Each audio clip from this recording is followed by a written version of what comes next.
A strain to find common ground as US President Trump and German Chancellor Angela Merkel meet face-to-face for the first time. At least 67 people are dead and thousands are stranded as torrential rains and flash floods continue to hit Peru. And at least 42 refugees have been killed off the coast of Yemen when a helicopter fired on their crowded boat. Hello and welcome to France 24. I'm Catherine Clifford.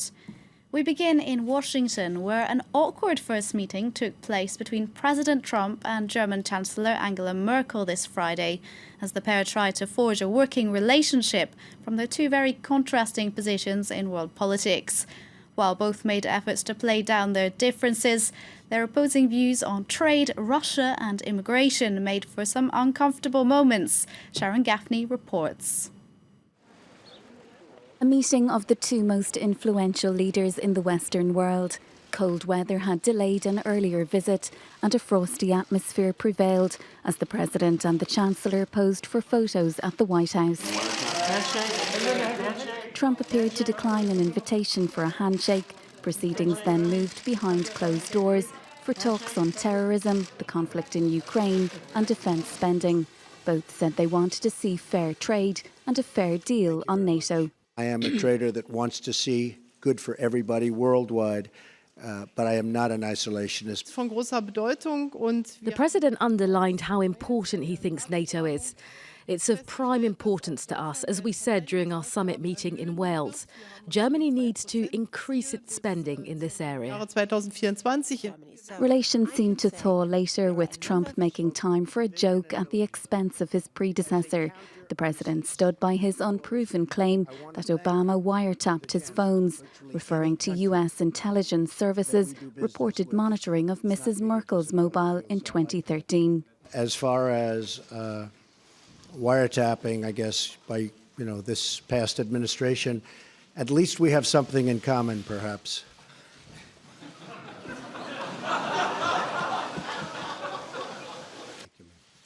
Mrs. Merkel has defended her stance on multilateral trade deals, saying she hoped talks between the US and EU could resume. And France 24's Gallagher Fenwick spoke to us a little earlier from Washington. He described more about this rather strained tete-a-tete for us, a meeting meant to smooth over relations ahead of the upcoming G20 summit in Hamburg.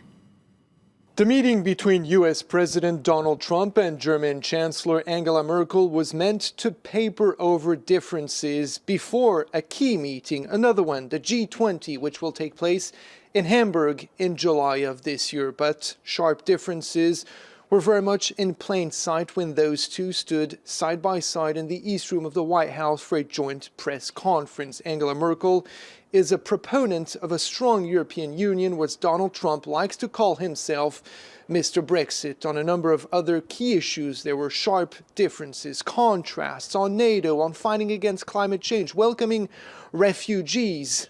Donald Trump and Angela Merkel are very much at odds. But the moment which probably best embodies the strained relations between the German Chancellor and the US President took place in the Oval Office when, it seems, the German Chancellor was expecting a handshake from Donald Trump, and that handshake never happened in front of the cameras. German Chancellor Angela Merkel opened her remarks in the East Room with a sentence that probably best resumes everything between these two. She said, turning towards Donald Trump, that it is always better to talk to each other rather than to talk about each other. The US's top diplomat has said that the country's policy of strategic patience with North Korea is over and military action could now be an option. The tough comments from the Secretary of State, Rex Tillerson, come after Pyongyang's recent missile test. This as Tillerson visited South Korea during his first tour of Asia. He also defended Seoul's controversial missile defense shield. Yuka Royer reports. Rex Tillerson wasted no time. As soon as he set foot in South Korea, the US Secretary of State headed north on a Black Hawk helicopter towards the demilitarized zone, a highly symbolic destination. a strip of land 4 kilometres wide and 248 kilometres long, running along the 38th parallel north. The DMZ is the de facto border barrier that separates the two Koreas, and it's the most heavily militarised area in the world. The message from the US was far from diplomatic. The policy of strategic patience has ended. We're exploring a new range of diplomatic, security, and economic measures. All options are on the table. Announcing a U-turn from the Obama administration's approach to North Korea, Tillerson said that a freeze of Pyongyang's nuclear program would not be enough and warned of preemptive action. North Korea has a long-standing ambition to become a nuclear power, saying it needs to be able to defend itself. Since conducting its first atomic test in 2006, it's carried out 4 more. And despite international condemnation and crippling economic sanctions, it has stepped up its missile launches in recent months. Last week, it fired 4 ballistic missiles simultaneously towards its neighbours.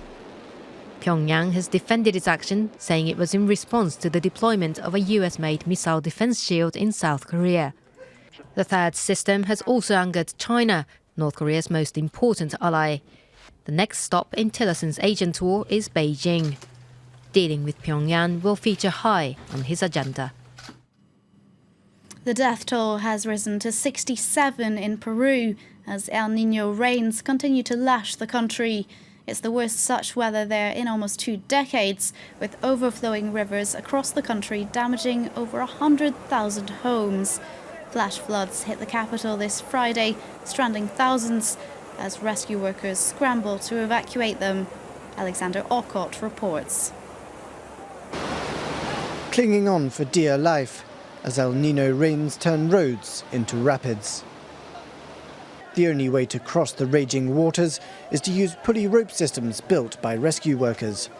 The capital's city is in a desert climate where rain rarely falls, and the sudden downpour has caught the authorities off guard. Lima is practically surrounded by water. There have been mudslides in Chancay. The Chenen River north of Lima has broken its banks. The Cañete River has crested, as has the Lorena River in Punta Hermosa. Residents too found themselves ill-prepared for the severity of the storms.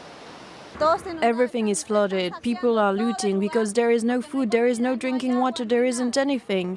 We are unable to communicate because there is no electricity. While floodwaters in Lima are causing problems, the northern coast has been hit harder still. In the highlands, amateur video captured the terrifying moment.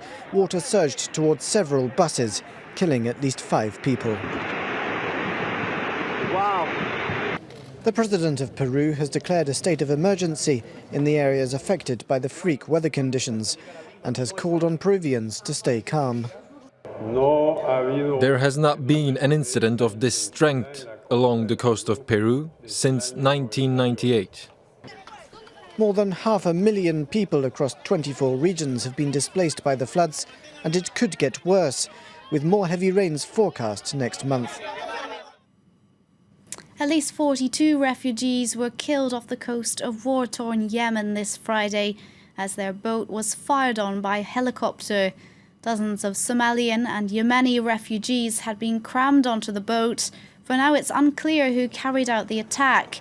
Yemen's Houthi rebels have blamed the Saudi-led coalition which backs Yemen's government in the conflict. The International Organization for Migration said many survivors had been detained. We have about 91 survivors, about 75 women, 75 men, and about 15 women. Most of them have been put in detention centers by the authorities in Hodeidah. IOM team are providing now psychosocial support, medical support, food to them, and our medical team are providing those who need medical assistance as much medical assistance as possible. This is the first time, for the last time the conflict has been going, that we've had of such a blatant attack on innocent civilians, which is totally unacceptable to us. There must be a way they will have checked to know who is in that boat before firing on it. Israel has shot down a Syrian missile using its Arrow defense system. Syria launched these missiles at Israeli jets after they raided sites within Syria. In a rare confirmation of such a raid, the Israeli army said its goal was to destroy an advanced weapons convoy transferred to Hezbollah. Shirley Sitbon takes a look into this latest incident and previous suspected strikes. Here's tangible proof of the latest military confrontation between Israel and Syria. A rocket that fell in neutral Jordanian territory between the two countries. At night, we heard a loud explosion in the sky and then heard something fall on the ground. We went outside the house and then we saw what had happened. Investigators believe the rocket is a Syrian S-200. Its goal was to strike down an Israeli jet, which had just bombed a Syrian military post. Syria says Israeli jets flying over Lebanon and into its territory targeted a military post between Homs and Palmyra. In a rare move, the Israeli army has confirmed its raid in Syria. It says its goal was to destroy an advanced weapons convoy being transferred to the armed Hezbollah group. Israel says it struck down the Syrian missile with its Arrow system, which intercepts long-range missiles. It's the first time in 17 years the system is used. Israel denies that one of its jets was hit, as claimed by Syria. Its army has reportedly raided several times the Syrian territory, usually to destroy weapon shipments. Israel is concerned that with Bashar al-Assad staying in power, his ally Hezbollah would get more advanced weapons it could use against Israel. It's also concerned its main rival Iran would get permanent bases in Syria, strengthening its positions close to the Israeli borders. And elsewhere in the Middle East, Saudi Arabia says Iranian pilgrims will participate in this year's annual Hajj in October.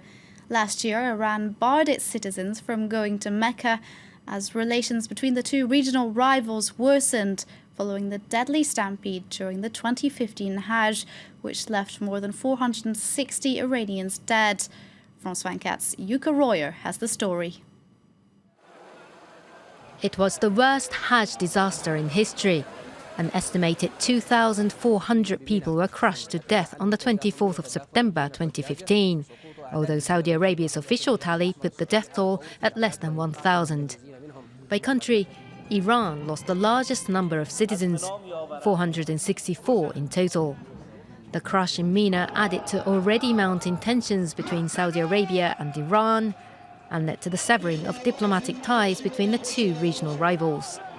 Tehran accused Riyadh of failing to ensure security of pilgrims, blaming the disaster on Saudi mismanagement and criminal negligence. Saudi leaders must accept their responsibility in this terrible accident, this serious accident, and fulfill their obligations. Barred by their government, Iranians didn't attend last year's Hajj for the first time in nearly 3 decades. Verbal spats between the two sides have continued, with Saudi Arabia repeatedly accusing Iran of fueling conflict by supporting Shiite militants in Syria, Iraq, Yemen and Bahrain. Rejecting those claims, Tehran, for its part, has accused Riyadh of supporting Sunni terror groups like the Islamic State organization and Al-Qaeda. Despite the tensions, the two sides recently discussed arrangements for this year's Hajj, as well as the contentious issue of compensation for the crash victims. The Saudi Hajj ministry said the kingdom, quote, welcomes all pilgrims from all different nationalities and backgrounds. And finally, it's back to Paris for the UK's royals for the first time since Princess Diana's death. Representing them, one of the world's most famous couples, William and Kate. The Duke and Duchess of Cambridge have just begun a 2-day state visit to the French capital. Some commentators see it as an attempt to strengthen ties with Europe as Brexit looms large. And that's all we have time for. Join us again for more news coming up here on France 24.